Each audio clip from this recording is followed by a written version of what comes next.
Many of you hear my name, Leo Muhammad. Many black people say, oh, this Muslim thing, this Islamic thing, why do you have to go there? I remind you that before we were taken into slavery, many of us were Muslims. And Islam is our very nature. Islam means peace. And that's why when many of you black people meet on the street, you say peace. That's right. It's just your nature. And that's why Mandela didn't come out saying war, war. He came out saying peace, peace. It is the nature of the black man and the black woman. Islam is your very nature. But when they took you from Africa and they banned you from being called Kunta Kenti, they stopped you from being called Rasul or Muhammad. That's right. When they took us on that westerly course, then they forced us into their names. Teach. And they called us Smith, Jones, Robinson, Green, Brown, Hogg. A black man called Mr. White.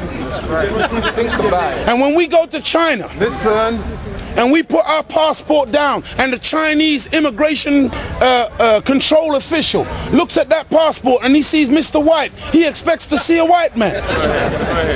And when he sees the black man, he says, uh-oh, this man doesn't know who he is.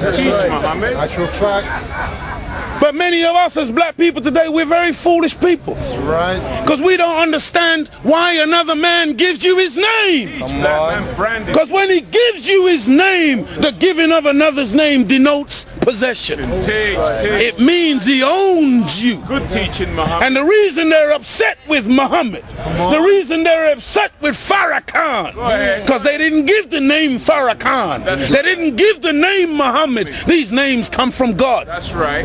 And so we are taking back ourselves from a wrong ruler and giving ourselves to the rightful ruler, Almighty God Allah. And I'm saying to all black people, you got to do the same thing. As long as you're walking in another man's name, he knows he owns you. You can talk as strong as you like. Yeah, I'm for black, yeah, Mrs. White. Yeah, they're laughing at you because they know that when you take another's name, that's why in marriage, in the tradition of marriage, the woman takes the man's surname. Go ahead. And leaves her maiden name, because that taking of the other's name denotes possession. In the event of divorce, you don't walk around with the other man's name. You now relinquish that name because you're no longer with that one. Think about it. And this is important.